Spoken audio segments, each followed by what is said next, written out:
Hello everyone. Salam, Namaste, Adab, and welcome to Indian Diaspora's today's event. We are going to hear Professor Tanika Sarkar, a very renowned historian, retired as Professor of Modern History, Jawaharlal Nehru University. She is going to talk on past, overhauled, current changes in the modes of historical pedagogy.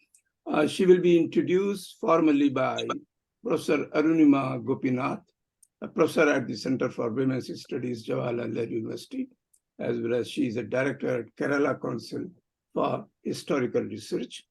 The concluding remarks will be given by Professor Achin Vinayak, a very renowned historian who retired as Professor of International Relations, University of Delhi, New Delhi, India. So welcome you all, and now I invite Professor Arunima Gopinath for the formal introductory remarks. Thank you very much. Thank you so much. It's an honor and a pleasure to be asked to introduce Professor Tanika Sarkar, whom I've known since, I think, 1981 or 1982. So, I have had a very long and fond and important association with her because I've learned so much from her and from Sarkar. In many ways, I'm sure to this audience, Tanika Sarkar does not need an introduction. We have all been reading and teaching from her work and engaging with it in a variety of different ways. The range of her writing is really very varied, but one of the strains, and speaking to the concerns of this particular talk, one of the kinds of strains of of her work has been the sort of path-breaking and extremely important work that she has done on ways in which one has to think about the Hindutva project in India.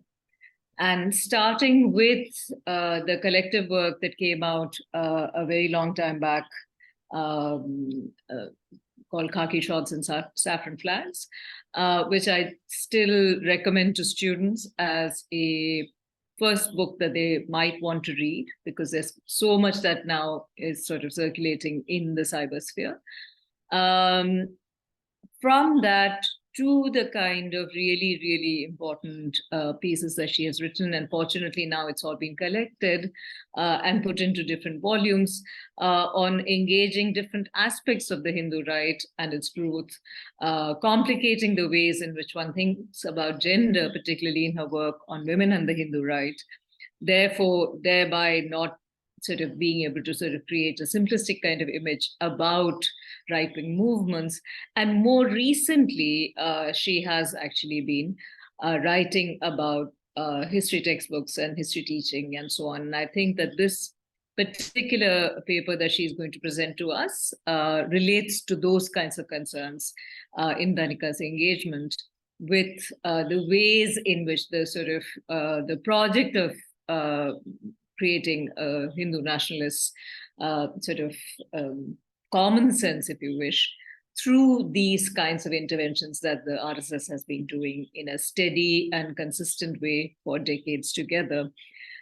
So with these few words, let me invite Professor Tanika Sarkar, who is, of course, also taught in Delhi University and JNU, and is at present a visiting professor at Ashoka University. So, she has formally also been a very significant part of the changing landscape of the university and has been very central to many protests and political interventions in the last many, many decades. So, one has to understand the ways in which her political concerns have fed right back into her intellectual ones. And so she is, in every sense, a real public intellectual. So with these words, Tanika, welcome, and please, we all are looking forward to listening to you.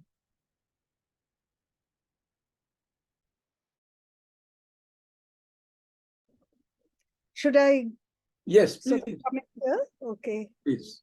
Thank you all for having me here to share some of my kind of, tentative thoughts with you, rather depressing thoughts, which are always good to share with friends. And thank you, Arunima, for your very, very kind words. One can always depend on friends for this kind of support. I have a terrible head cold, so if my voice dips, then please alert me, someone. I'm also grateful to Arunima and Achin for making time from their busy schedule to come here. So here goes. So Indian historians and history teachers are now in a very strange place. Never before has history teaching been so determinedly streamlined, nor so systematically overhauled by the political authorities, by the BJP government at the center, to be precise. Certainly, for an electoral party, the BJP shows an extraordinary degree of interest in how history should be taught and what kind of history should be taught. Clearly, the mission has not only academic, but serious political implications which are of immediate relevance. The BJP vests its educational projects entirely in the hands of the Rashtriya Swayamsevak Sangh, or the RSS, its ideological cultural apparatus. An organization which is nearly a century old now, with countless pedagogical institutions at the grassroots levels all across the country. The vast network is governed by the ideal of Hindutva. And I must immediately make it clear, because this has created a lot of confusion, that Hindutva must not be confused with Hinduism. It is the political ideology of Hindu majoritarian nationalism, which seeks to transform multicultural India into a Hindu nation state, Hindu Rashtra. It also means, and this has to be taken very seriously, more seriously than it has been so far, vigorous proselytization abroad so as to turn the world, or a lot of the world, Hindu as well. A particular image of the Indian past has long been key to Hindu majoritarianism. An image, that is, of ancient India, so perfect and so incomparable in all its aspects that nothing of it may be questioned. Just a couple of days back, our Prime Minister has stated unequivocally that Sanatan, or traditional Hinduism, is totally inviolate, beyond criticism. Criticism means an attack on this civilization, and an attack on the Hindu civilization means an attack on the body of the nation. That glorious past was, they say, viciously ravaged and vandalized by Muslims, who conquered, plundered, and converted Hindus by force. And the British followed in their wake, colonizing our minds and knowledge systems. So we have, as they say, 1,000 years history of colonialism. Now, this history has been the predominant political instrument for Hindutva mass mobilization. Without reinventing the Indian past, it cannot take its political agenda forward. The RSS runs a total of 38 departments, different departments, mind you, of which BJP is one, and so is the VHP, the Vishwa Hindu Parishad. Only one of the 38 branches is dedicated to a form of knowledge, not science, not economics, not politics or philosophy, but history. For the RSS, then, the importance of history equals the status of their paramount electoral party. That's how important history is. It has taught its preferred version of history to its numerous mass fronts as well as at the educational institutions in the BJP-run states. From 2014 onwards, immediately after the resounding BJP victory at the national elections, the RSS has been transforming the history syllabi and textbooks at the national level, steadily and methodically. It has also seized control of the centrally managed higher research institutions and the central universities. So my talk today is divided into three parts. In the first, I discuss some earlier or parallel non-RSS sources that have long nourished the RSS narratives.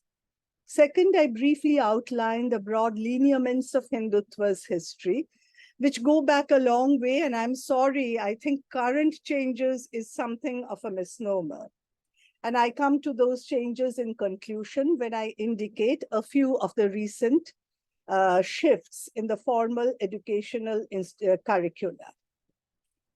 So, Hindutva has managed to produce a hegemonic Hindu popular historical common sense, as Arunima just said. Hegemonic, I think, because it grows out of and meshes with older and diverse roots.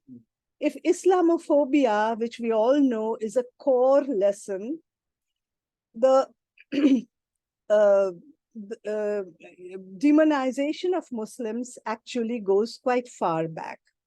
Sheldon Pollock and Cynthia Talbot have shown how, after the first Muslim dynasties had established themselves in different parts of India in the 13th and 14th centuries, the defeated Hindu kings often framed their accounts of the wars with mythological reference, either as the epic battle between Ram and Ravana, that is between good and evil, or as the advent of the dreaded Kali Yuga, the last and the most degraded epoch in the Hindu four-age cycle of time. Hindu defeats and Muslim victories, therefore, presage the darkest of times. Now, admittedly, these were the creation of the defeated military and Brahmanical elites. They may not necessarily have had much purchase on popular imagination, but certain religious frames of reference were assembled in these accounts, and what was essentially a political narrative was filtered through, was understood in terms of mythological figures and events. Modern Hindutva has put the tradition to good use. There are other resources as well. And we all know that the discipline of history, unfortunately for us, in many ways, is strangely different from all other disciplines. Unlike, say, physics, economics, sociology, or what have you, it is all too frequently appropriated and retold by non-historians, often with astounding confidence. They imbibe their opinions from multiple sources, and they insist that these are as valuable windows into the real past, or more valuable than the work of historians, professional historians. So the multiple sources from historical fiction and films, from TV serials and children's comics, from family memories, from lectures by tour guides at historical sites, and now increasingly from lectures from the social media, from the WhatsApp universities, so to speak. Hindutva employs, Hindutva takes these sites very seriously. It currently employs a strong team of senior professionals to insert its histories into WhatsApp groups, Facebook, and other fora in a planned, systematic manner. It has also, we know, assembled a team of rather suave ideologues who recount their version in quite a sophisticated language. This has some currency, a lot of currency nowadays abroad as well. Let me recount a few personal experiences to suggest the reach of these historical assumptions.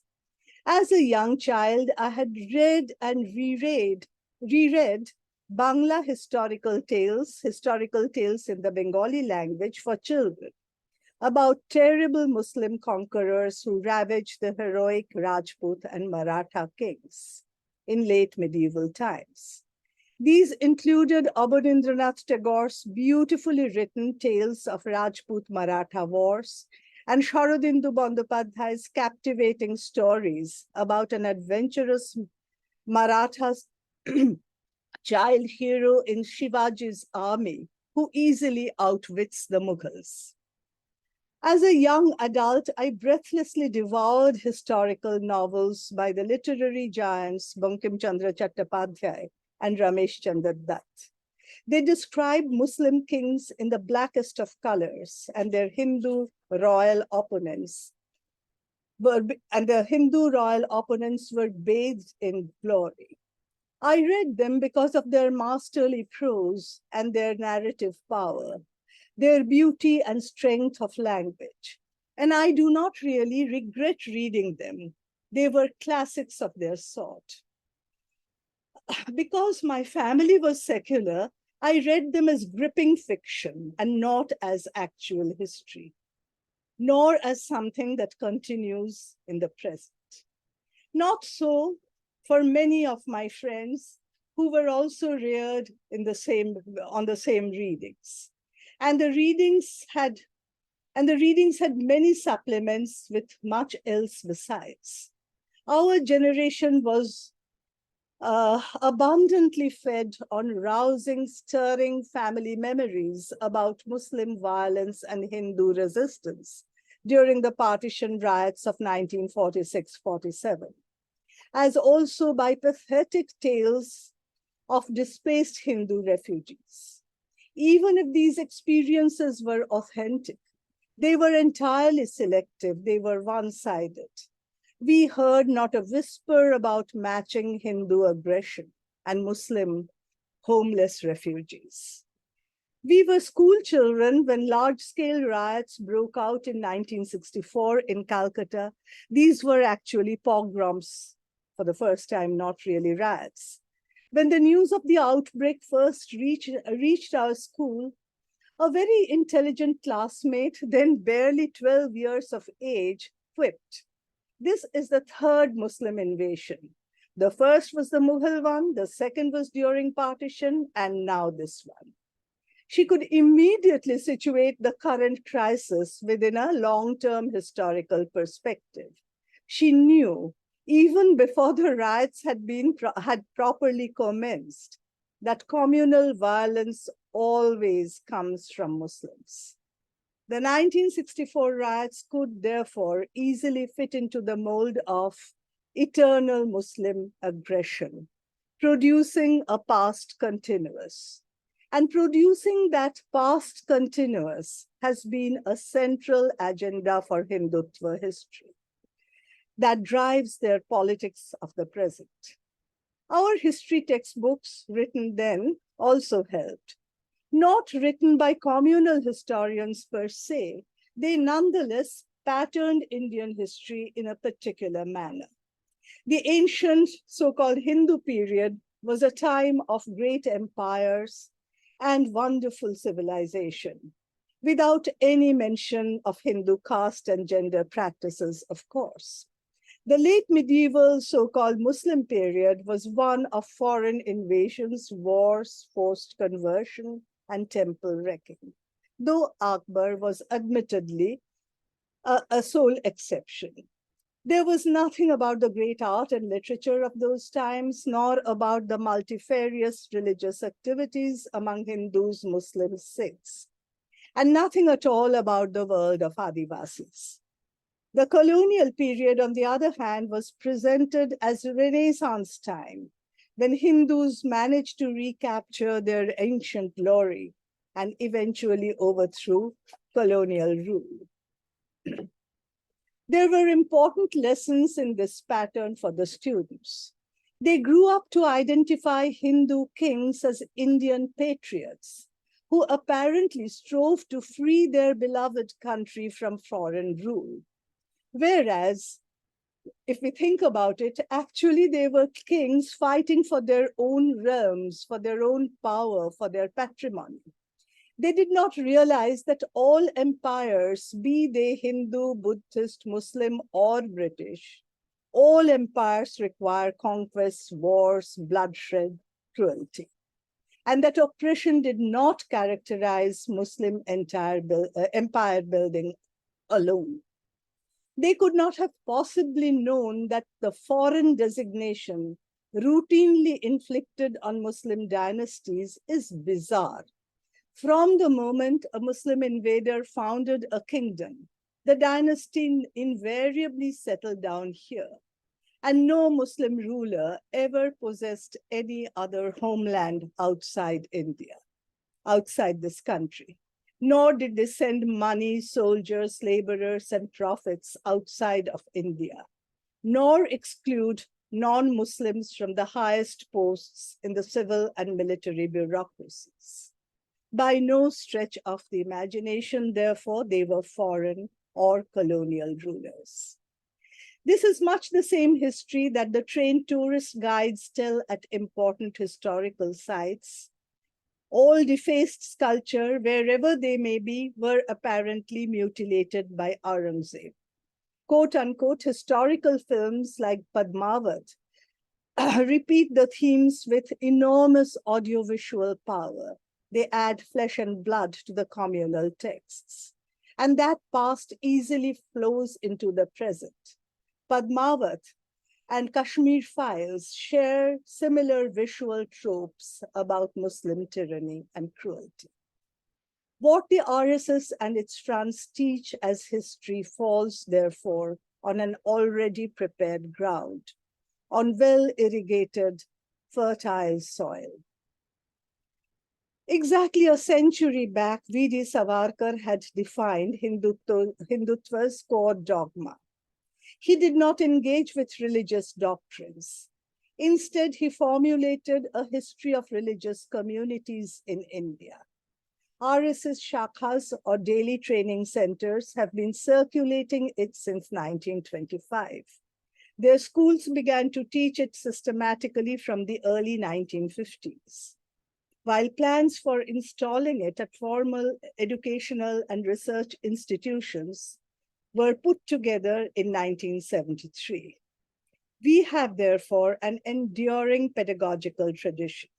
Methodically told and retold, its historical lessons have sunk very deep. So what did Savarkar say? He made Hindu and Indian synonymous, so as to fold the Indian identity within the Hindu communitarian one. There is no real Indian outside the fold. He did that by defining the true Indian by the territorial origin of his or her faith.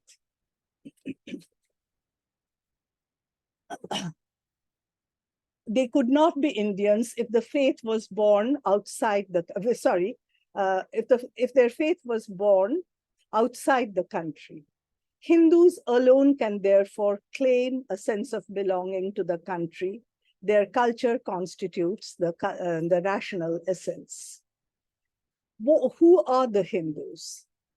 Undeniable caste inequalities did trouble Savarkar's vision of an organic and seamless Hindu folk. But he resolved it with the motive of shared blood.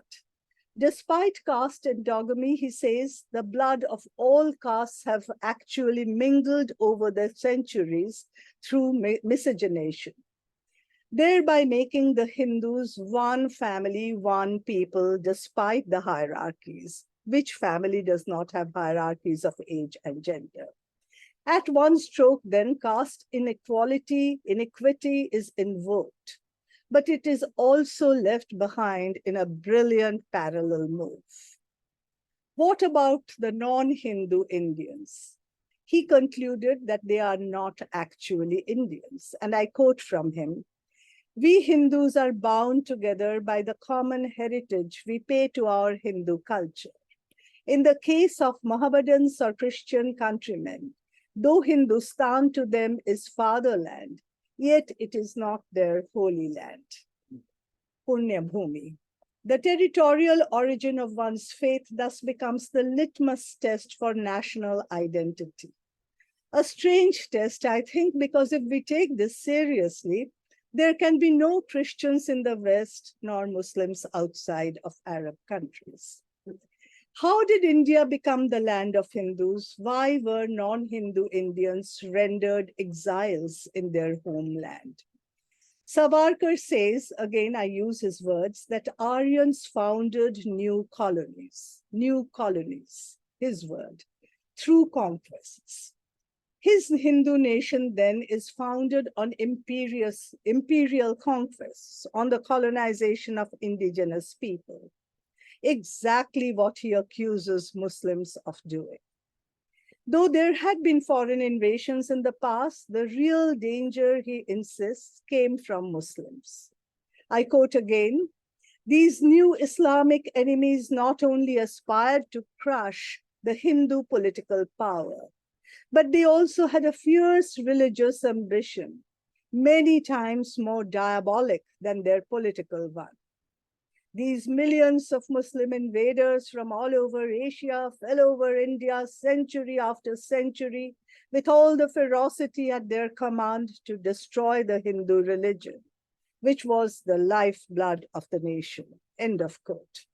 Against all historical evidence, he insists that Muslim conquests were not the consequence of political ambitions, which after all are common to all empires, but of a destructive religious mission.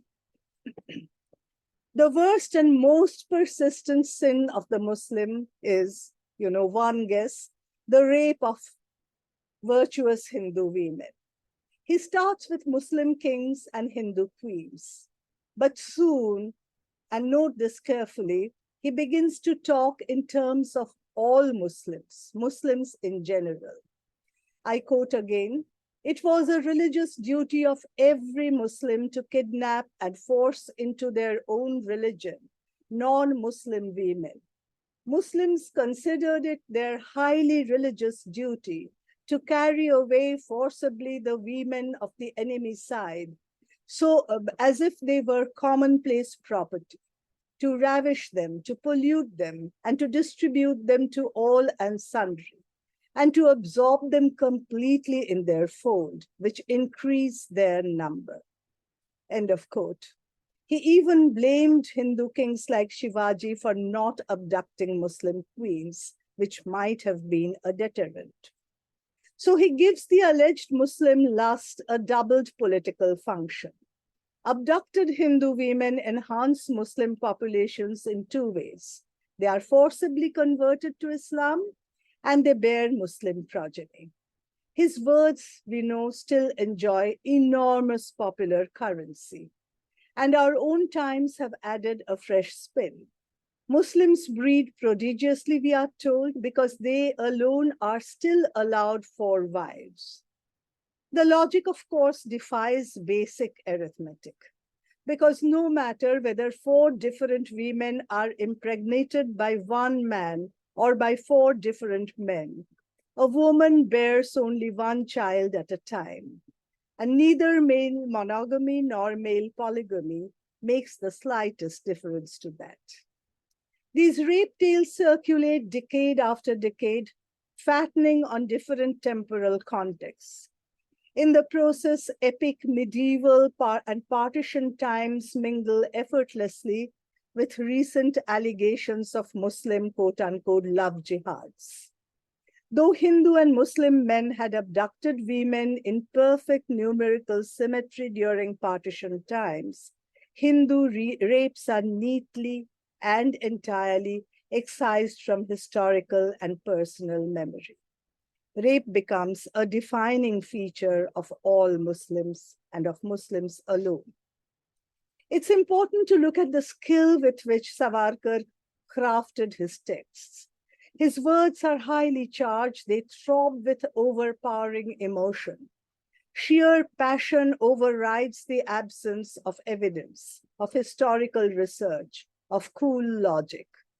Rhetoric acquires the status of truth, of facts, displacing facts. It allows myths to circulate as history. And that history becomes, through endless repetition, immediate personal memory, family experience.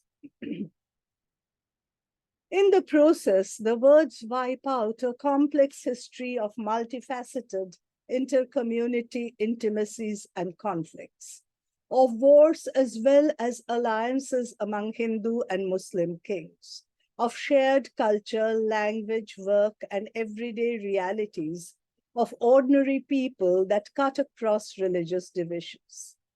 That richly colored fabric woven from the many threads of our everyday lived experiences gets overlaid by a single axis story of implacable mutual hostility. Somewhere along the line, we have slipped out of the supposed villainy of Muslim kings to the evil that every Muslim, past, present, future, king and commoner apparently embodies. The insidious shift has been one of the chief purposes and instruments of the Hindutva historical narrative. And the next step in the narrative is most interesting. Having conjured up the genetically vile Muslim, Hindutva then commands Hindus to refashion themselves precisely in the image of their imagined enemy, as fanatical, cruel, lustful, to verse the Muslim at his own supposed game, to become as bad as the Muslim, so to speak. The first step invents a serviceable image of the other. Then the self has to remake itself in that image, point by exact point. However, just as Hindu-Muslim anti-colonial unity became a real possibility in the early 1920s, just a second, the representation of Hindus as a single organic substance began to crumble dangerously. For this was the peak period for Dalit protests, especially in Western and Southern India. This was the time of Ambedkar, of Periyar. How to manage Hindu unity under such circumstances? We turn again to Sarkar for a very important statement, and best told in his own words. Nothing makes the self conscious of itself so much as a conflict with non-self. Nothing can weld people into a nation and nations into a state as the pressure of a common foe. Hatred separates as well as unites. We can't do without hatred. Hindus therefore need the figure of the evil Muslim enemy to found and consolidate a multi-caste Hindu nation. It is the enemy then who makes the nation. The anti-national always predates the national. It is the condition for nation building. M.S. Golwalkar, we all know, second supremo of the RSS, went beyond mythology and history and added a contemporary inspirational model. In 1938, he wrote, and I quote, "To keep up the purity of the nation and its culture, Germany shocks the world by her purging the country of the Semitic races. A good lesson for us in Hindustan to learn and profit by. They, that is the non-Hindu, may stay in the country wholly subordinated to the Hindu nation, claiming nothing, deserving no privileges, not even citizens' rights." There have been a few now I know that recently, who was it? Gadkari or Bhagavat, I think, yes, Mohan Bhagavat has said that this passage is no longer relevant and has to be excised from Golwalkar's works. The question is, so was it relevant in 1938? There have been a few independent secular efforts to write and teach alternative accounts of the Indian past, but they are mostly restricted to institutions, I'm afraid, in the metropolitan cities. Their outreach extends very largely to the cultural elites of our country. It goes without saying, too, that there are countless Indian historical works of immense seriousness and profound scholarship, which powerfully challenge the RSS versions. But unfortunately, it is precisely their seriousness and their depth of research that rules out a meaningful engagement with the popular and grassroots understandings. There have been no mediating points between the two so far. In significant contrast, RSS histories are emptied of all complications and complexities. They are eminently digestible, so to speak, by all and sundry, for all and sundry. They make just two simple points: pride in incomparable Hindu achievements and hatred for the non-Hindu. In recent times, and this has not been adequately comprehended, a new enemy has made its appearance in their discourses: colonial rule, which apparently enslaved Hindu minds and souls, not for the material damage so much as which the colonial rule definitely wreaked, but for colonization of minds and souls, and which destroyed Hindu self-pride with the imported alien values of individual rights and freedoms. But the narrative emptiness is amply compensated for by their pedagogical energy. The RSS takes its historical lessons to the grassroots through a variety of formal and non-formal platforms. It runs a large number of its own schools, as well as affiliated colleges and universities. I have worked on the Delhi schools. They are disciplined, they are quite committed to teaching regularly, and they operate very often in the very lower middle class to working class areas as well. A simpler version is preached by the VHP at its shakhas and organizations. It's taught at the RSS trade unions of the Bharatiya Mazdoor Sangh, at women's organizations, which I have also studied, and at tribal welfare institutions. Golwalkar trained homebound mothers and wives on how to transmit the messages among their neighborhood Dalits and subalterns. Their history teachers are legion. The Sangh trains countless affiliates and sub-affiliates on a daily basis, and they seep into the minute pores of Indian society, forming cells within religion, charity, culture, education, leisure, among women, students, Adivasis, Dalits, urban and rural workers, army personnel, and lawyers. And wherever they work, they teach their history, which attains thereby a creeping hegemony, not facilitated, but not created by electoral victories alone. The cadre base, how much time do I still have, Razi?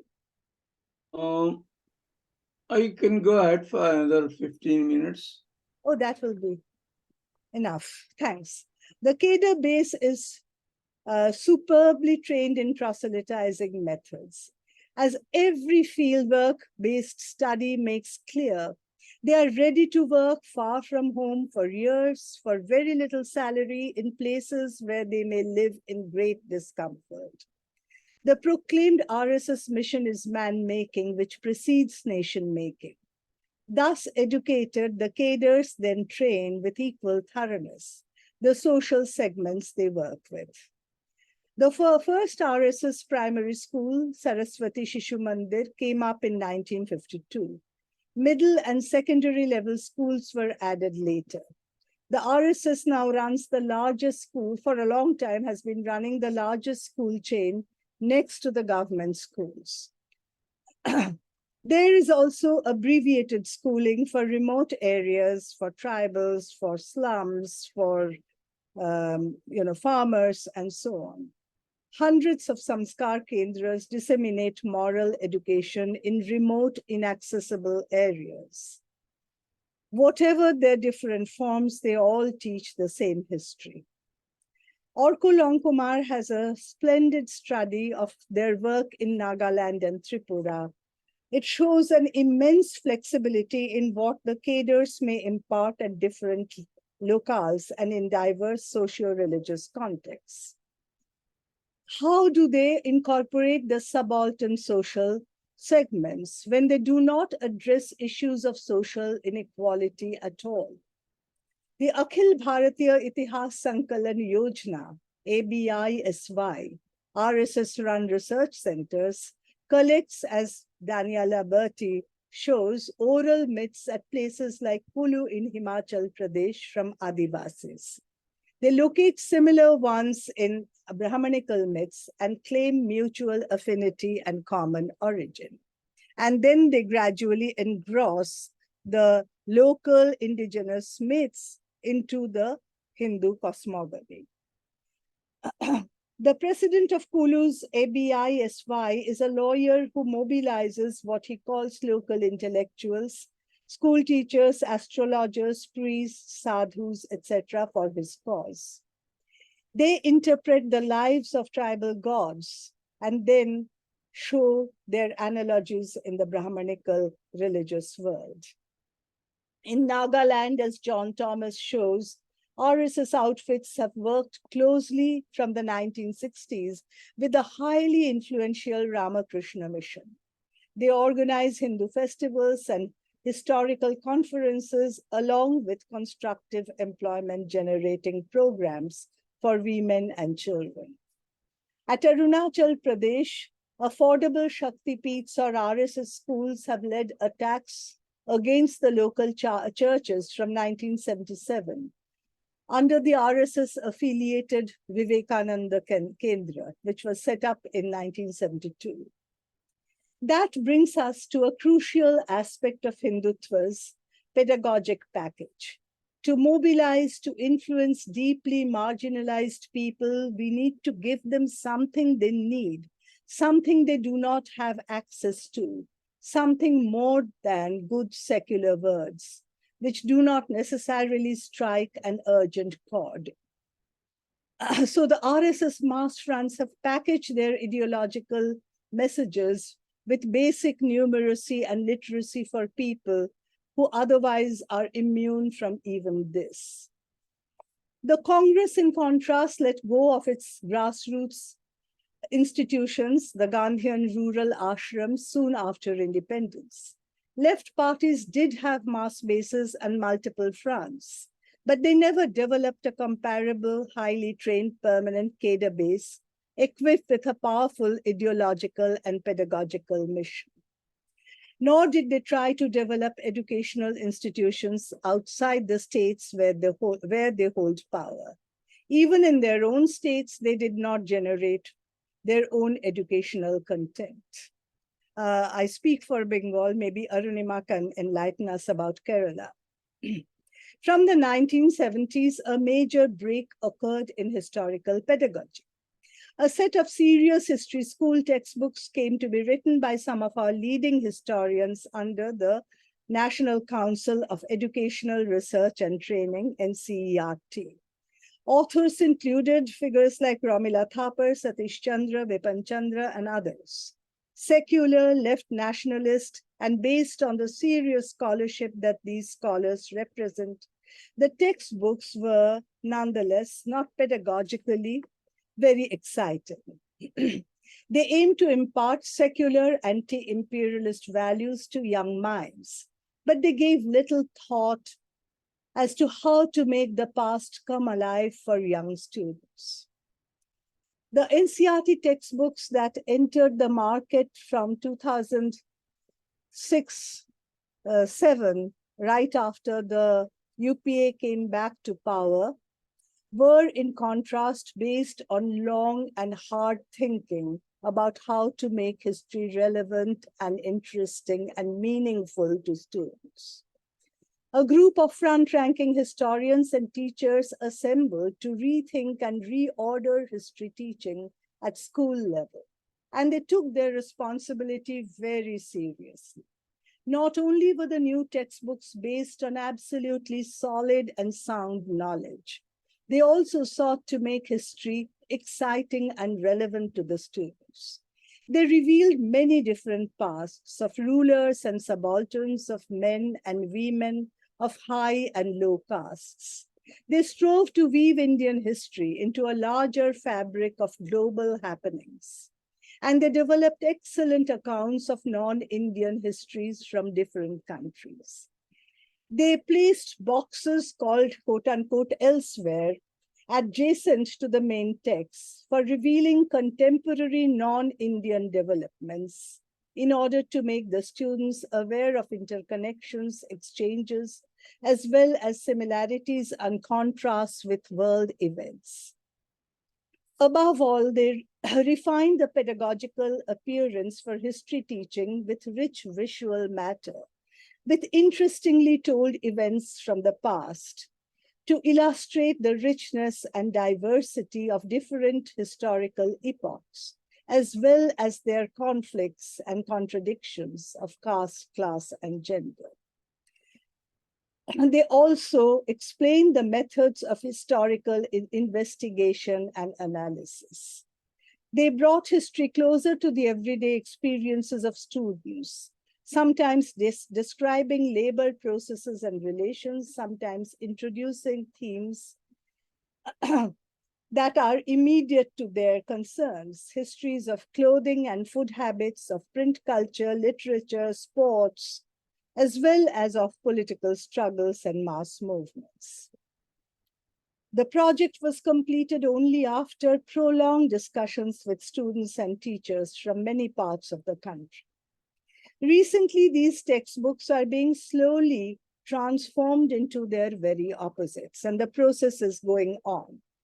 Without any additions so far, but with very important and significant excisions, deletions whose pattern reveals how Hindutva wants to rewrite the Indian past.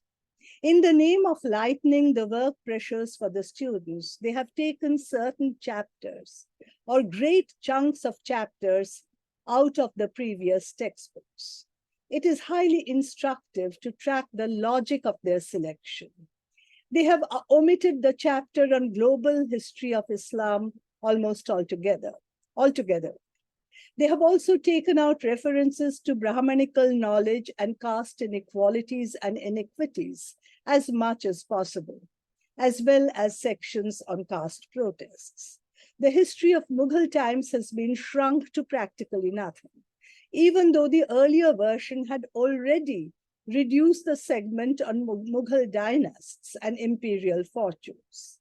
They have done away with the elsewhere boxes, firmly putting Indian history in its territorial confines. Sections on clothing, sports, etc. have been taken out, and history is fast returning to the remote Olympian heights it had earlier inhabited, to kings, dynasties, saints, and patrons of their choice. Simultaneously, in the Delhi University syllabus, the topic on the Indian system of inequality has been dropped. Hindu knowledge is equated with Brahmanical knowledge, though you cannot use the term Brahmanical anymore. It leaves no room for subaltern knowledge forms and understandings. On the other hand, history has infiltrated into every other discipline. At the Delhi University orientation classes held to educate college teachers in the latest developments in their respective academic fields, the main substance of all lectures, be they on chemistry, physics, maths, botany, politics, what have you, all these were related to past Hindu achievements as the originary source of all science.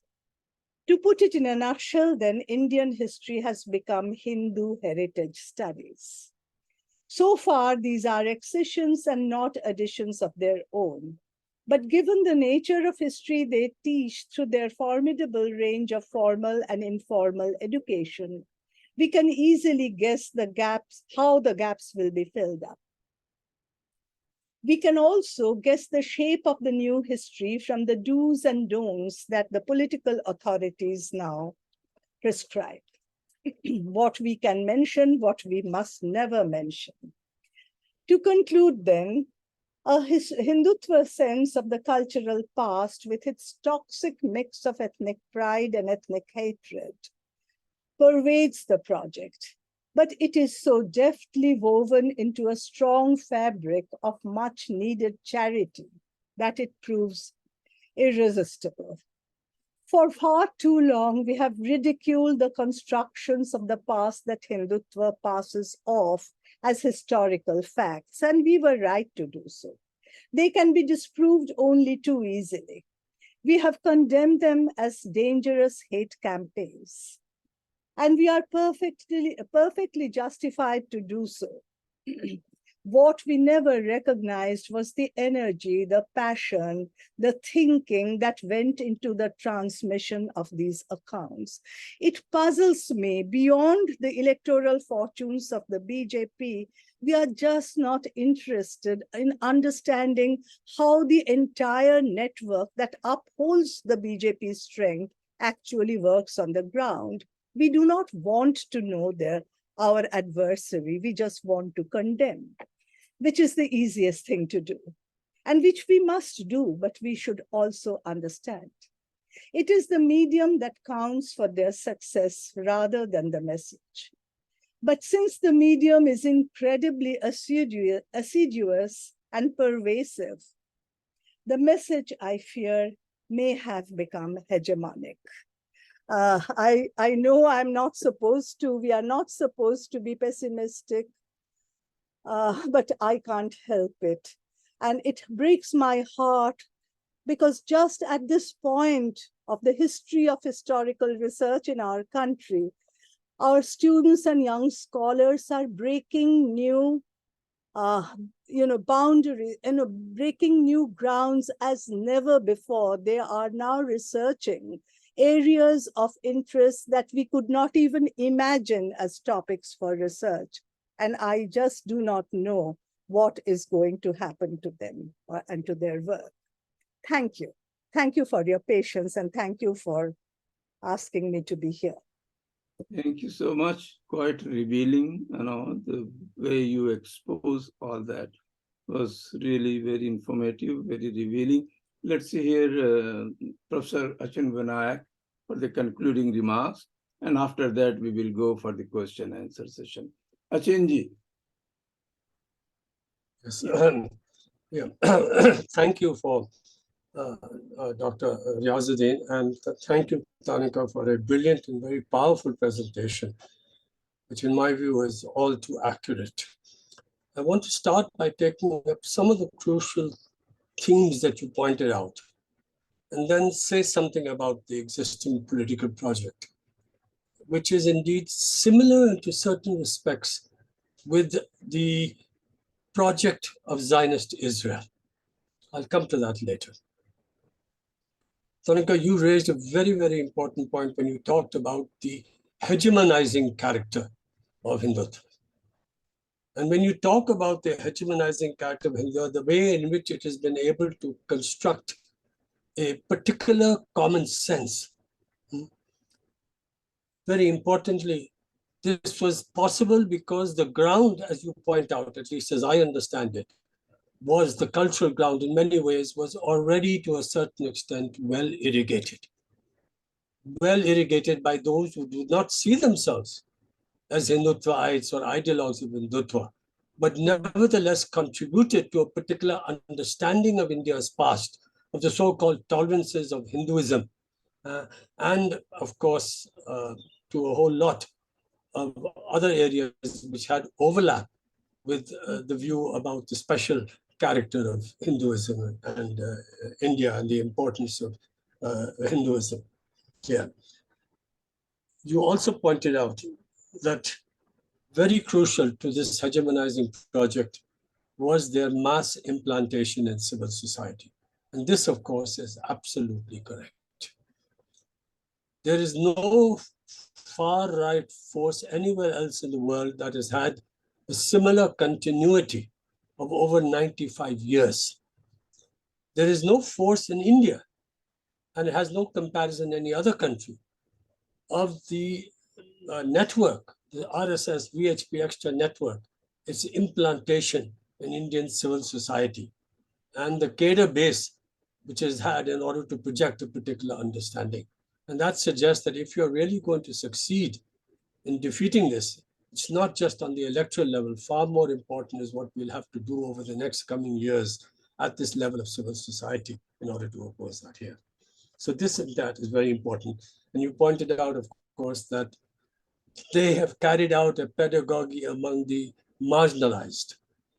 And that pedagogy among the marginalized, among tribals and others, simplifying the understanding of history and so on, has also been successful because they've addressed the basic secular needs of education, literacy, and so on, schooling and others of these marginalized communities. And then finally, you ended up with talking about the current practices in which they are retrieving ground from even the excellent work that was done by the NCT-ERT that you talked about, and the use of governmental power and other powers that they have in the administration, state governments, and so on, to get across their message.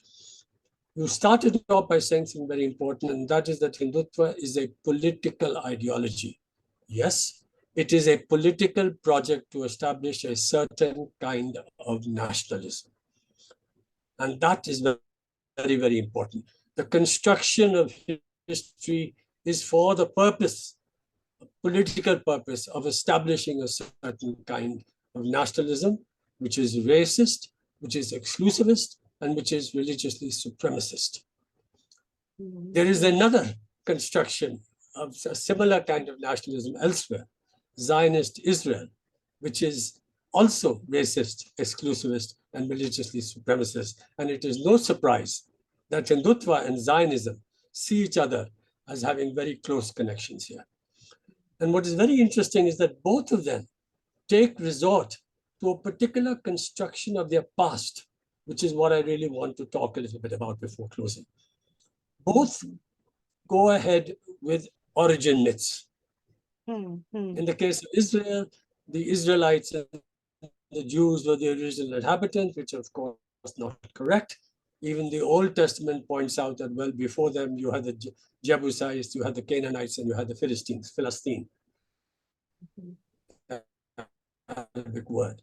And of course, the kingdom of Khazar in the 8th, 9th. But that's a myth which is now believed widely in common sense. What is the Indian myth, origin myth? Well, one, as you pointed out, the question of Aryan indigenousness. Ironically, the Vedas, even though they are the oldest religious texts, 2,000 years before the Vedas, you have the Indus Valley civilization whose script is still not deciphered here. But they try to get away with this origin myth. And it's not just here. What you're now having is another kind of an origin myth, which is, of course, the idea of India, in order to elaborate how India is so great and how we are the representatives of a great India. The myth of India as the mother of democracy. In actual fact, neither Greece nor India were ever the mothers of democracy, which is a profoundly modern concept based on free and fair elections, universal suffrage, civic and political rights, a judicial principle of no arbitrary imprisonment, and of course, minority rights, things that never existed in the past. But they keep on projecting it, and you find so many people, non-historians, others, trying to rationalize and defend it. Let me point out certain other myths, which unfortunately not just Hindutvites, but even those who are critical of Hindutva, to some degree or the other, also promote. One, the myth of civilizational continuity of India. The great continuous Indian civilization, notions of the Indian civilization state through the centuries. Sorry. Either you think of civilization in the wrong way, which is think of it as predominantly a cultural cluster or concept, or you recognize that in fact civilization represents a much more complex geographical, economic, political, social, and cultural complex which is historically constituted. And that is why you have the rise and decline of civilizations. And that Indian history is one of the rise and decline of different civilizations. This is something that is very, very important, but it's something that is denied by this illusion that there is some kind of cultural continuity. And the essence of that cultural continuity is related, if not to Hinduism, but to Hinduism as a crucial spark, which along with other religions helped to develop a composite nationalism, which has been there internally. And the third myth, the myth of a long enduring nation. This is something that is not just Hindutwaites who are promoted, but others as well. And let's understand very clearly that in most third world societies, and certainly in India, nationalism, which is a mass political project, comes first and helps to create the nation. And both nationalism and the nation are modern concepts. And really, you have only two ways of trying to understand the nation. If you believe that the nation is an inheritance from the past, then there will always be dispute about what is the proper inheritance and who are the proper inheritors. And that, of course, is a debate that goes on. And we are getting into a trap if you say to the Hindutwaites, no, your understanding of the true inheritance is wrong and ours is right. Yes, we have to do good history, but we must understand that nation and nationalisms belong to the present and the future. They will be what we make of it. And that's what we really have to fight for here. And that the resources of the past are not enough for helping us to make it the kind. We have to operate on the terrain of modernity itself. Take resources, what we have from the past, on the terrain of modernity itself to actually put forward that here. Lastly, very similar to both Zionism and Hindutva is the myth of perpetual victimhood. In the case of Zionist Israel, it's ridiculous. But they have to keep on pushing this here. Zionist Israel has got a conventional armed forces more powerful than the rest of the conventional forces of the Arab armies put together. It has nuclear weapons. It's backed by the most powerful state in the world, a military power in the world. And yet it goes on and on about their victimhood. What does Hindutva do? Today, it can't really get away by saying that Muslims in India are dominating and repressing Hindus. They can't say that. So how do they create a sense of victimhood? They do three things, of which two are particularly important.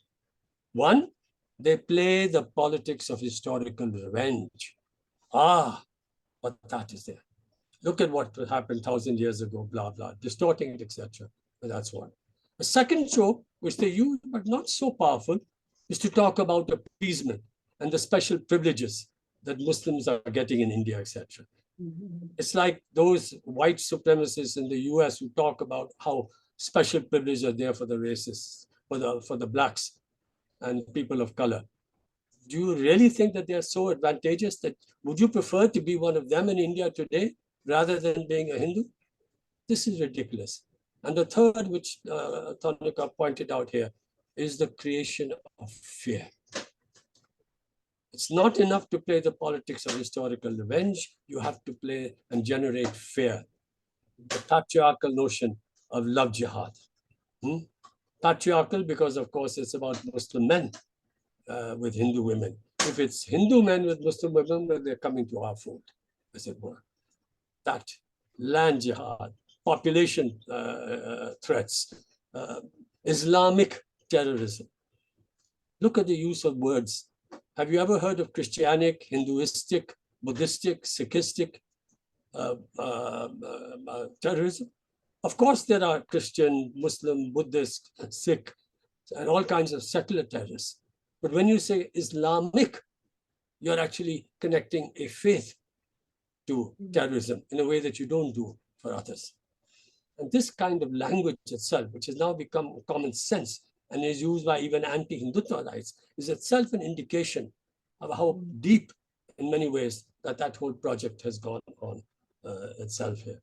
So I think this question of how we fight against this, yes, we fight on the terrain of the educational institutes, better histories, and so on. But I really think that the struggle to defeat Hindutva will have to be fought in civil society. It will have to be fought primarily through actually expanding and supplying the basic fundamental secular, emotional, and political needs through greater democratization, through greater welfareness, through greater humanity. And if we are able to do that, alongside with that, you will find that there will be a much greater receptivity to the ideas of a common humanity and a common decency. We are today in a world of authoritarian populisms everywhere. And what we find, of course, is that authoritarian populisms are all authoritarian nationalisms, indicating the importance and power of nationalism. But what is the project of Hindutva? As you pointed out with regard to Sarkar, Hinduize all politics and militarize Hindudom. Hindudom, right? That is it. So you have to unite Hindus. You can only have two ways in which you try to unite Hindus. You can either try to have a principle internal to Hinduism, which they're trying to do, and they've got some success, but it's still not enough. Look at the problems in the Northeast, look at the problems in the South, and so on.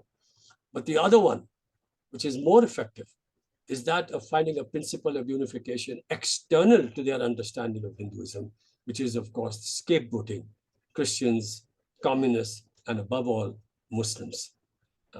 And that is the project that we really have to fight and we have to oppose very, very strongly here. And that project cannot be separated from the larger project of democratization and struggle at the cultural, political, and other fronts over here.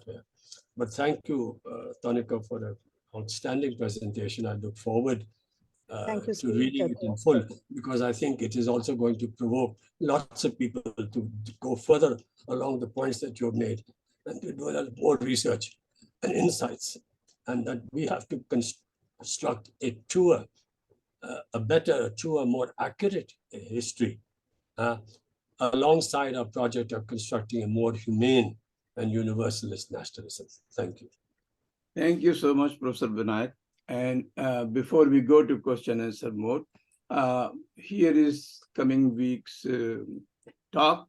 It's a very important, another very important talk coming from Dr. Daniel Marke of Senior Advisor of South Asia at the United States Institute of Peace. And he's going to talk on the international implications of India's domestic political trajectory. He will be introduced by Dr. Angna Chatterjee from Berkeley, and concluding remarks will be given by Professor Muqtadar Khan of University of Delaware Political Science Department. So stay tuned to that event. And now the question and answer session will be moderated by our host, Dr. Rafat Hussain. Over to Rafat, and thank you all. Rafat. Thank you, Raziuddin Saab. Okay, this question and answer session is open. And before we move to the question and answer, I would like to thank Professor Sarkar, Professor Gopinath, and Professor Vinayak for their analytical thoughts and the solutions proposed.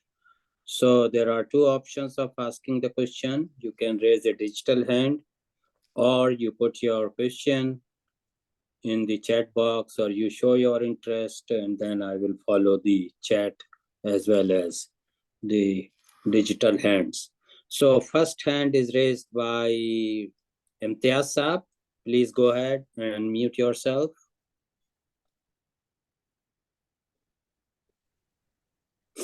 Thank you for taking my question, and thank you all three speakers for very insightful and academically rigorous description of the distortion of Indian medieval history by the vested interests of Hindutva and RSS. To me, it seems it is less of a cultural or social problem. It is more of political purpose.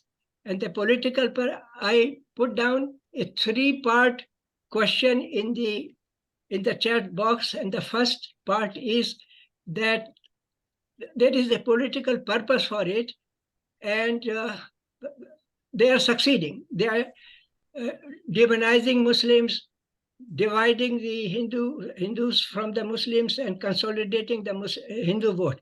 The second part is, what was the role of the British imperialists or colonial rulers during their rule in giving this kind of background to the Hindutva in furtherance of their policy of divide and rule? I think they made a very dangerous contribution in this aspect. And third part was, what can be done? What is the way out from this sad situation? And I'm happy Professor Verek did mention that the civil society needs to be more active, as far as I understood from his comments. But this is very unbalanced situation. The civil society in India is nowhere close to facing or countering the massive resources of Hindutva and the BJP government. So is it realistic the civil society can make a difference? Thank you. Thank you, Professor Ahmed. Can you hear me? Yes. Okay, thank you for your question.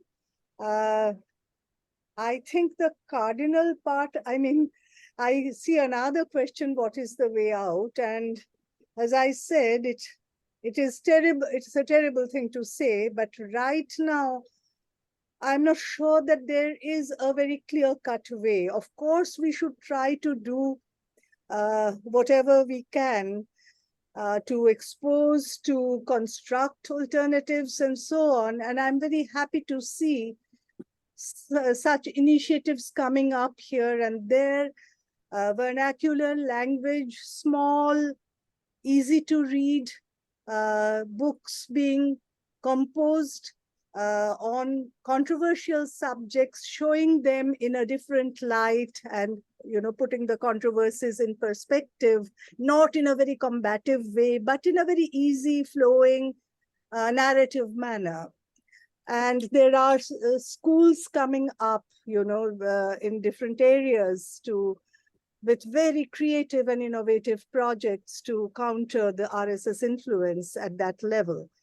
But they are short of funds, they are short of resources, soon they'll be under surveillance, and the do's and don'ts that are constantly being imposed on us will make their tasks very difficult. And let me say that they are not supported by any political party, any opposition political party at all, from center to left. So they are working entirely on their own, and they are trying to do little bits here and there. How much of it would add up to a solid alternative, I don't know. Because it's all very well to say that the civil society should become more active, but in what way? And what haunts me all the time is the spread of the RSS network, the reach, the range, and also, I hate to use this word in this context, but the commitment of the cadre base. And we will, as one student told me, and it's only a young student who has the guts to say that if we start now, in 100 years, we'll get there. And let's hope for that. But there might be other ways of countering which I haven't thought of or I can't see. I hope there are. I just hope with all my heart there are. And we should all think about them very.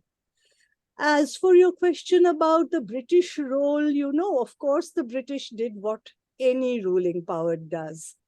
Kautilya's Arthashastra, the Chanakya Niti, has very strongly advised the ruler to divide and rule in so many words, to create dissension among various categories of subjects. And for a non-settler colonial power, constituting a small minority amidst an ocean of, subject people, it was even more important to try this out. But we are not children. We were not children. How come we embraced that, what they told us?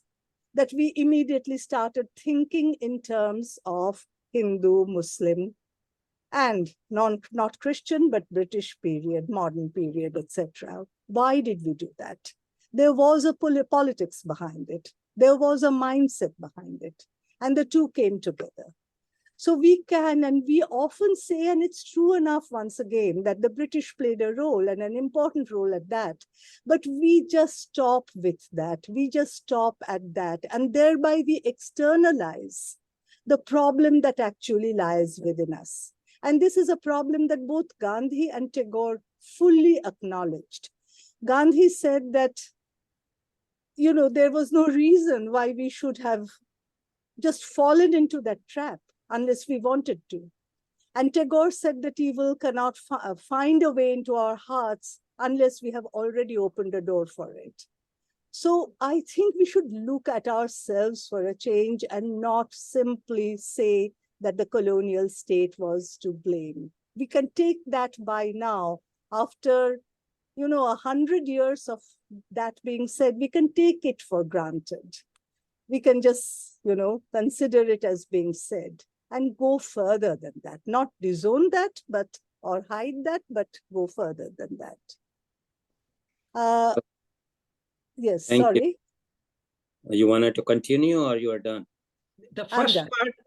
part, was the political purpose of BJP, RSS and Hindutva to distort or present a certain version of medieval Indian history to consolidate, to demonize Muslims and consolidate Hindu votes in their favor. So please be brief, Professor Sarkar. Go ahead. Yes. No, yes, it certainly was, but the purpose was not just to gather votes. Their purpose is man-making, which they take very seriously, and we ought to take that very seriously as well. Thanks. Thank you. Thank you. Next person is Sachi Singh, please, and then hello. Shireen. Am I audible? Yes, Yes, you are. Am I audible? Yes, Yes, you are. Okay, my question is to Professor Sarkar. So actually, when you were talking about how they worked on grassroots level, so I just I was reminded that I also did my primary education from Saraswati Shishu Mandir, and but then the thing that I was thinking that it was the only school that was available near my village, and the fee was very low, and so that all of us could study there. And then Exactly. they used to teach us this book called Gauravshali Bharat, so with barbaric Muslims and a lot of stories full of myths, and then Akbar was the only exception. So I just started with this observation, and next you were talking about how this the discussion that we have, the secular historical discussion that we have in academic circles is very limited in its reach, like it's very because of its complexity. So like what is the way out of it, like how we can make it accessible to wider public? And because it's and also because when we discuss all these discussions, we do it amongst us all only. Like for example, if we are discussing something on social media or something, and if there are people who don't agree to us, and then they post something that we don't agree, we simply block them. So that's if we are only discussing amongst ourselves, then how is it? It is not possible. So how can we make it more accessible to the wider population? Thank you. Thank you. Thank you, Nidhi. Very valuable output. Yes, that is the point. Low fees, systematic teaching, discipline, etc. make these. And as you said, near your village, there was no other alternative but this school. So that's one major source of strength, and we must be alerted to that. And compare that with the secular left nationalism, secular left nationalist oriented schools in Delhi, SPV, what is it, Bluebells, Springdales, and not to mention the much, much more expensive, high-end schools, which are ideally secular, but look at their clientele, look at their fee structure. We are just, as you said, talking among ourselves, saying good things to ourselves. Now, as I said, there are a few efforts to make historical complexities accessible in vernacular languages for people who are not highly trained, but who want to know.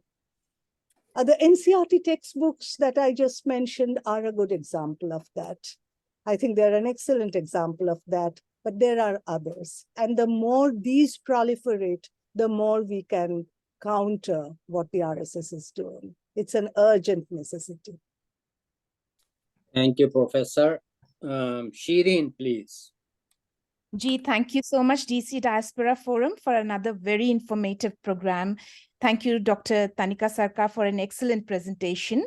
I speak from Peace Vigil, South Africa, a country, as you know, that was able to remove apartheid. So I do have hope that apartheid can be removed from other countries as well. Dismantling it is, of course, a longer project.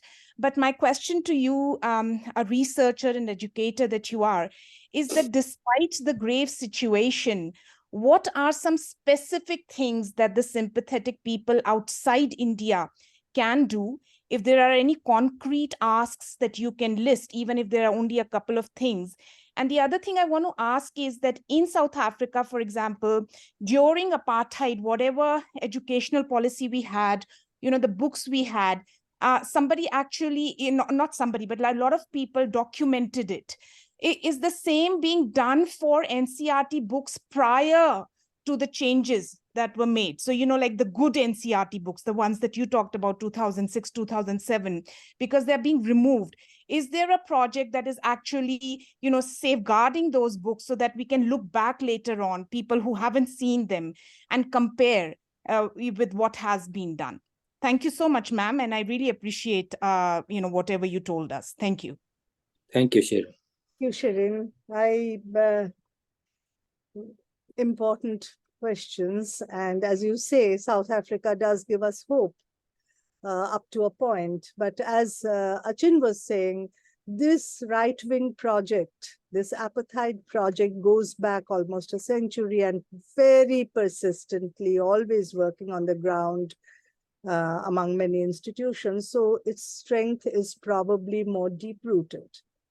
Now, what sympathetic people outside India can do, and that's a very important question.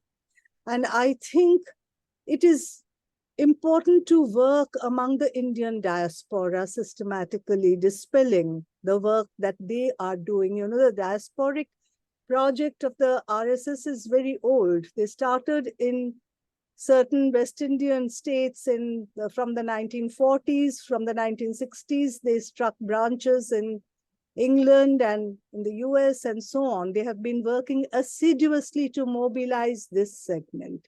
And not only just this segment, but also political and public opinion outside the NRI component to sort of convert, so to speak, American and British and European public opinion hand in hand with the right-wing forces there.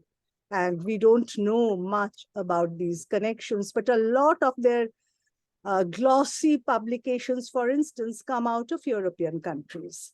So it is very important for those of you who are outside and who would like to help. Thank you.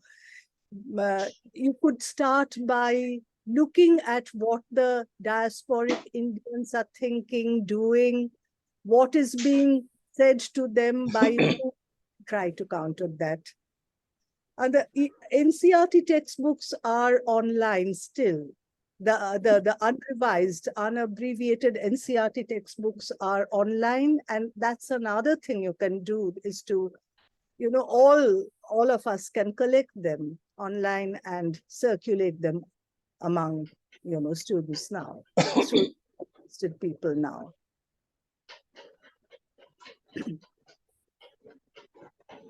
Thank you.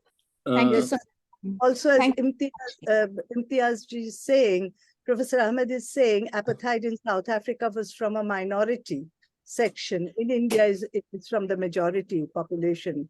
And that's a very important point, you know. Thank you, Professor. Yeah. Harbans Mukhia Saab, and after that, Iltifat Hassan. Please go ahead, Harbans. Can you hear me? Yes, we Yes. can. Acha, okay. Thank you, Tanika, for an excellent lecture. As expected, it had to be excellent. You know, you wanted to end on an optimistic note, but you were persuaded not to do so because your conviction is that, you know, there is not much to look forward to in terms of optimism. Let me see if I can persuade you to rethink your pessimism a little bit, you know. Two things, very quick comments. One is that you emphasize quite rightly that it's essentially a political project, rewriting history or going back to history or reviving old glorious, etc., essentially a political project. And therefore, if it is a political project, if the politics changes, the project also changes, you know. And I think we have seen that in the last 70 years or so, 50, 60, 70 years or so, when the politics was not on in terms of majoritarianism and so on, we didn't have the problems of history being distorted, you know. And therefore, a new kind of politics has been introduced, and therefore a new kind of history is being introduced. And therefore, I expect that if politics changes, I'm not saying that everything is go back hunky-dory again, but I think this immediate threat to distortions in history being introduced at a state level, I think that may be remedied to some extent if politics changes, and politics will change. It's quite evident that the politics will change, and soon. But that's number one. Number two, I think probably more important is that, you know, I think you are right. You ended on a beautiful note of how the young historians today are you know, exploring areas and frontiers which people of your generation, or certainly people of my generation, being much senior to you, couldn't have imagined. You know, it's the most fascinating kind of themes are being researched, explored, and researched by young historians. Absolutely breathtakingly fascinating.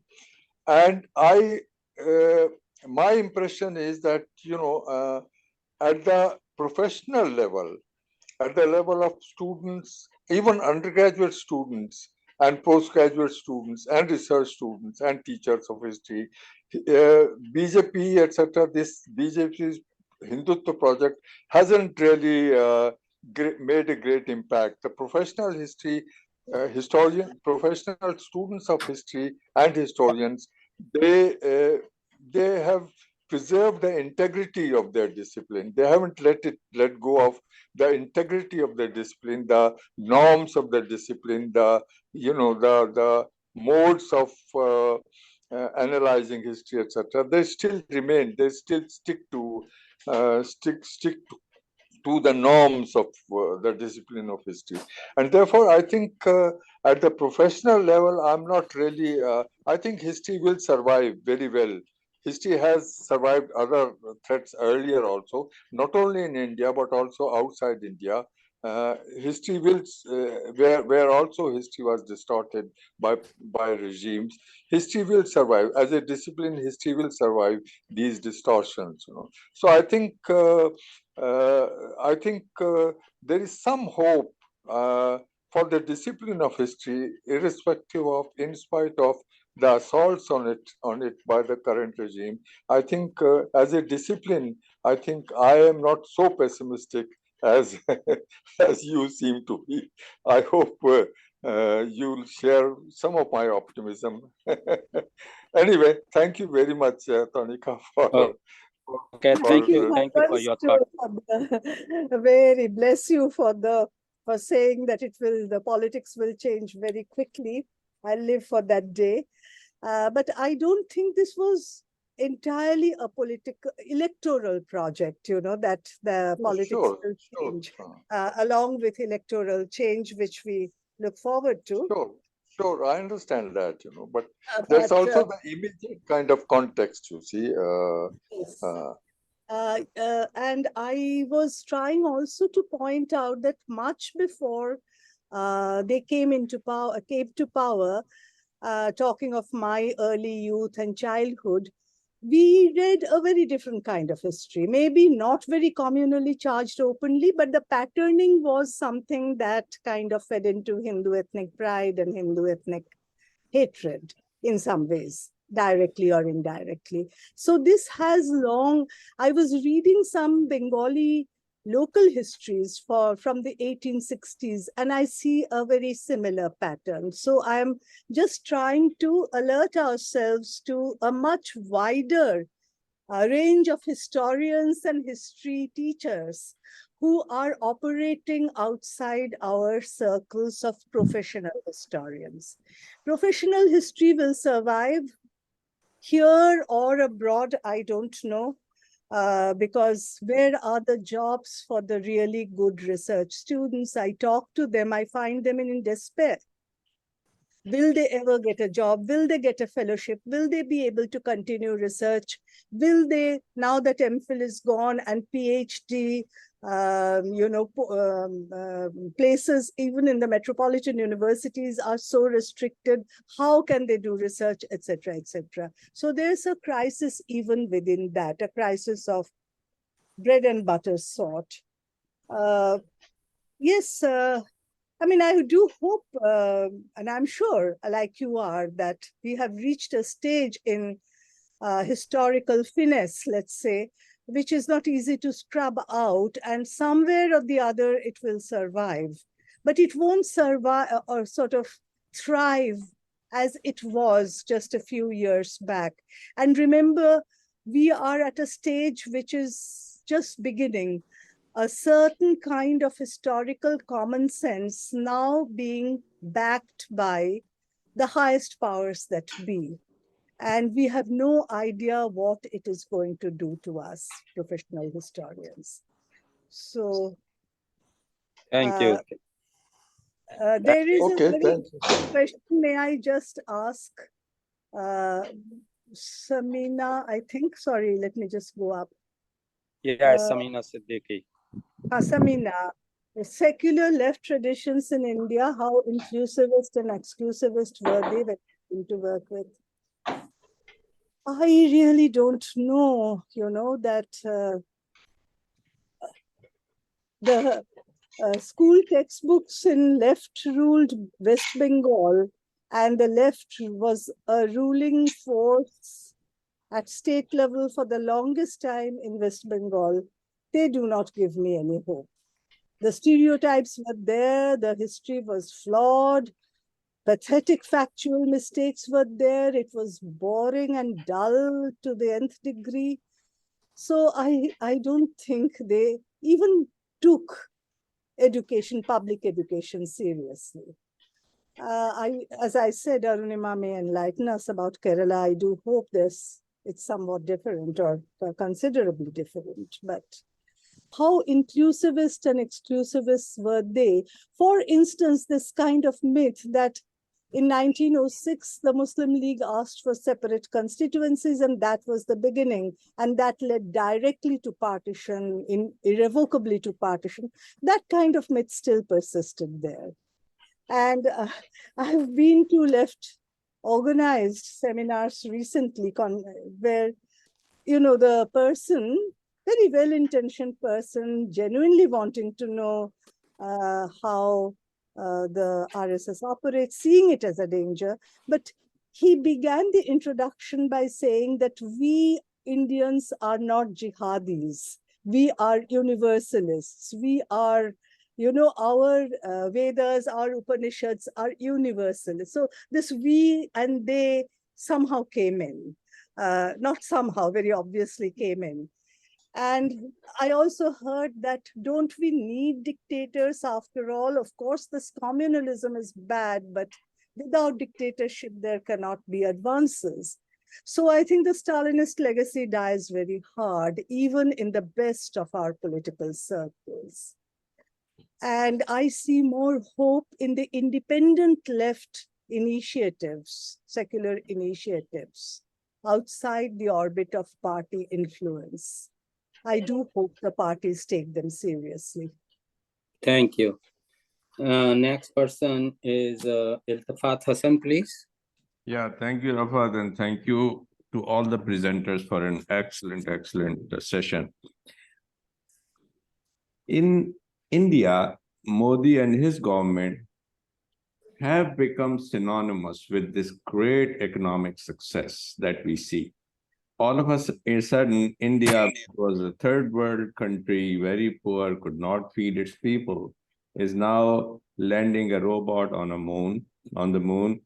Modi is now standing shoulder to shoulder with Biden and other prime ministers of other countries. India is now part of this grand organization that America is building with Europe, India, and Australia to counter China. So Indians are now full of pride for what their country is achieving. There is also tremendous economic success in India. The economy is doing very well. Somewhere, Modi's Hindutva and the great economic success have been joined up. And people are equating all of this success, and the success is real. That is not a myth. The economic success of India is absolutely spot on.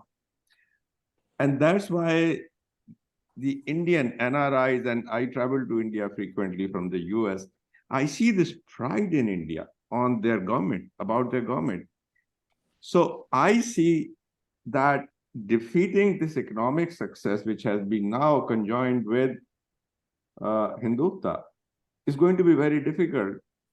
I see the same thing in Israel. Israel is also a great economic success, and in spite of all the things they do to the Palestinians, their economy is doing, and that's why the rightist government, which is extreme, keeps getting elected over and over. So I don't see a great future. I actually see a very dim future for defeating this thing. Thank you. Thank you. A great economic success presumably means growth rates and the extent of foreign investments, transnational corporate investments in India. And India has, and I'm quoting Jawan now, India has opened its doors so generously to all kinds of, multinational, transnational investments, corporate investments of the world, irrespective of environmental damage, irrespective of displacements, human displacements, irrespective of any other consideration. Come and invest, and we will embrace you. That's not exactly, to my mind, a great economic success, the growth rates and the levels of foreign investment. Landing on the moon either. I will look at the COVID days when one of the largest mass migrations known to history took place at 4 hours notice. And we have seen with our own eyes what happened to those people. And against that, I would place the cost of inviting G20 into India and dressing up Delhi beautifully for that. And that again, that they came here and blessed us, with their presence, the Bidens and the Macrons and so on, blessed us with their presence in India. The cost of that was a systematic demolition of the little impoverished wayside stalls because they are apparently an eyesore, or covering them up with tin screens so that no one could see them and no one could use them anymore. So there is that, and our human welfare indices are there for all to see. So some economic success defined in a particular way can coexist with a lot of things that are screened off from our view. What is happening to the Adivasis who are, 500 Adivasi families were displaced to build a humongous monument to Sardar Patel. That's an expression of Indian pride, of Hindu pride, of Hindutva pride. And I would think that pride is a very doubtful quality, it blinds us to those who are around us and who are being steadfastly invisibilized. And if we look there, there's not much, scope for hope. And then again, the economic reforms didn't start, so-called reforms didn't start with Modi. It has a long history. Modi has perhaps implemented them more ruthlessly, diluting the environmental safeguards, diluting the, the consent of Gram Sabhas that we needed for the setting up of mines and so on, overlooking, to quote Jawan again, overlooking completely the vicious, toxic chemicals and, poisonous substances that can be spread around by these investments freely. So that bothers me. Even earlier, India had a standing, a great international global standing. Nehru was not looking at the West. And I thank him for that. He was looking at decolonizing countries, and he built up networks of solidarity with them. I do not see that moving closer, to Israel or to the West or to Russia for that matter. We are we are playing it very skillfully, are necessarily a very positive indication of our standing. Thank you. Thank you. So there are two more questions and then we will wrap up. Next person is Maya John, please. Good evening. Am I audible? I Yes, hope I am. Great. It is a very important lecture, Tanika, that you have delivered for us to understand the right-wing project of history writing, its dissemination, and of course, the appended politics of knowledge. And here, it is important to emphasize that, it is a cultural war, of course, but we know that culture is never merely cultural. One of the participants earlier talked about the lack of access to quality education and that this gap was filled by the RSS. I think, this is a very crucial dimension. We should not miss, the point that people are still fighting on their different issues, of course, in a disjointed and fragmented manner, but bringing these struggles as a resource for building an alternative is very important in these times. Talking about these struggles and concerns increasingly creates another national popular vis-a-vis the cultural right and the ruling dispensation. So your comments on this, please. I thank you, Maya. This is indeed a cultural war. And of course, there are people still fighting, even winning. And let us hope that their lessons, how they fought, how they won, will be generalized, and not remain in fragments for very long. And we have to learn from that too. As for the battle over history, battle over our past, there are ways of, combating that too. I don't want to be too pessimistic about it, but what was your specific question, Maya? I somehow missed that. I was looking at another question. I'm sorry. Could you just repeat that briefly? in terms of, how do we factor in this dimension of these struggles that are actually going on the ground, factor that into, how we can use these struggles, talk about them, engage with them, their concerns, so that we can increasingly create that, alternative national popular vis-a-vis what the right wing is, projecting and the ruling dispensation is doing. Sure. And in whatever we write and speak, we must mention them, we must dwell on them, we must talk about how tenacious these things are. For over a year, Bezwada Wilson is fighting a battle in every Indian city for things like masks and gloves, for the sanitary workers who have to go down into the deep drains clogged with, filth and die and, choke there to death out from the methane gas. He doesn't give up. The struggle is going on. All by themselves, this segment, the poorest of the poor, the most oppressed sanitary workers are carrying on their struggles. And we need to know much more about that.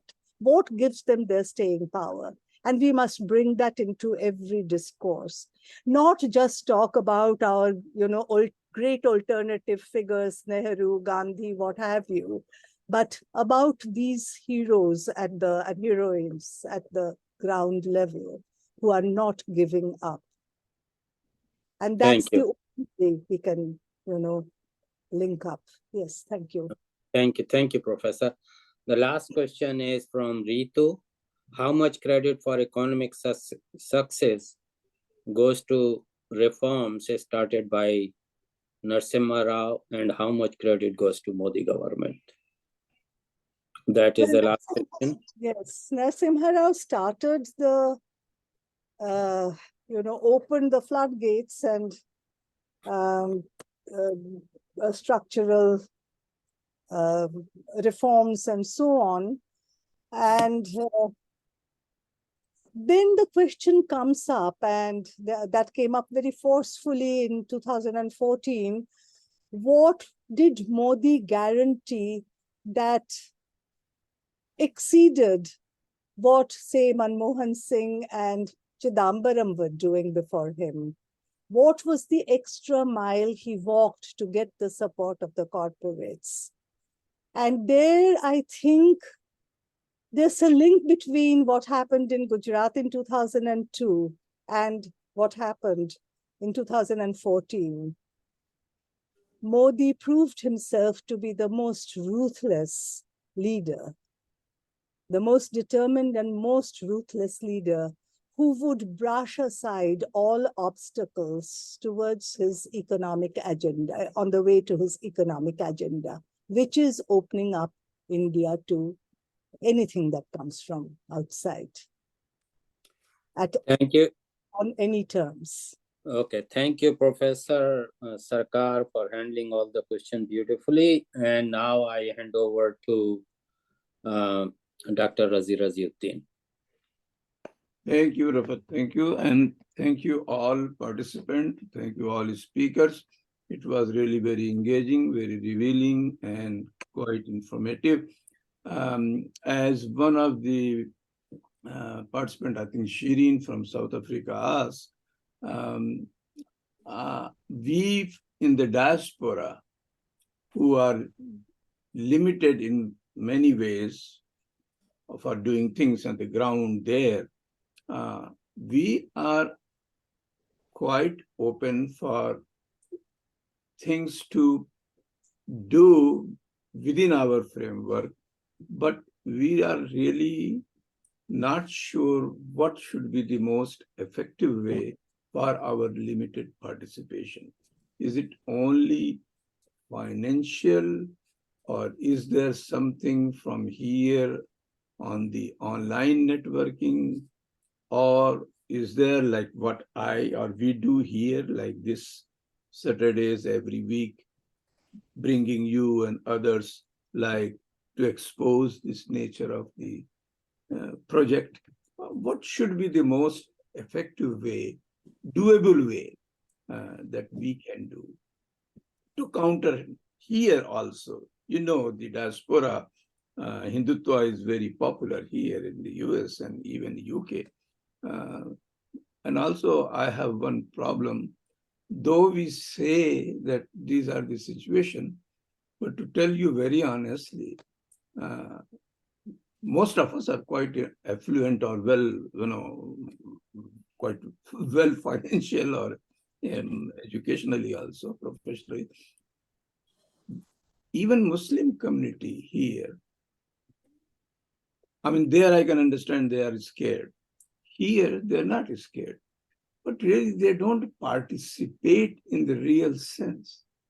I mean, just saying, raising some question, or sitting in the drawing room with 50 people and just saying with all similar people doesn't do anything. Muslims, surprisingly, I'm a Muslim, and I'm telling you, if their participation in this, against this project, is not really what any other community should be feeling like they should have done more than others. Their share is really very minimum. The only share I will say is the secular Hindus in India is still raising the issues and fight. But we are not doing really any work, real work, groundwork, which can make impact there or here. We are not, very honestly, I'm telling you. That's what at least I observe. And I do observe these things. That's why we are doing all these things. But is this all that we are supposed to do? I mean, I'm just self-talking as well as asking you. Oh, okay, I see. So yes, indeed, a great deal is being done over there, and there is more scope for doing things over there, and those are now closing down very rapidly here.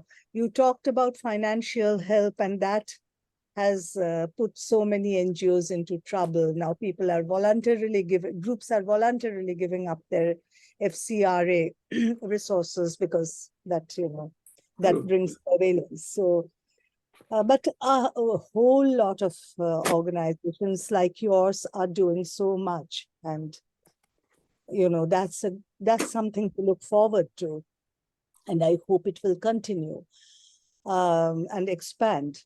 As you say, there are Hindus for human rights and so on, speaking to the congressional inquiry and doing excellent work. Secular Hindus have a load of guilt to carry, which the Muslims, being the victims, so to speak, don't have to. But it's sad to know that they are not doing it. They're not pulling their weight as much as they should. And we can't do anything about that. I'm surprised, actually, that so many organizations in the West, so many people like you and others are doing so much, when it is so easy to forget about what is happening in India, and to look at our moon landing, to look at our, what Biden says about our great democracy, etc., and just overlook what's going on in India. But that's not happening for so many people, and thank you for that. Even if more could be done and should be done. So, thank you. All right. So thank you all again. And this has been like 2 hours of very intense engagement. So must be feeling tired, and it is quite late in India. And we all should now leave each other.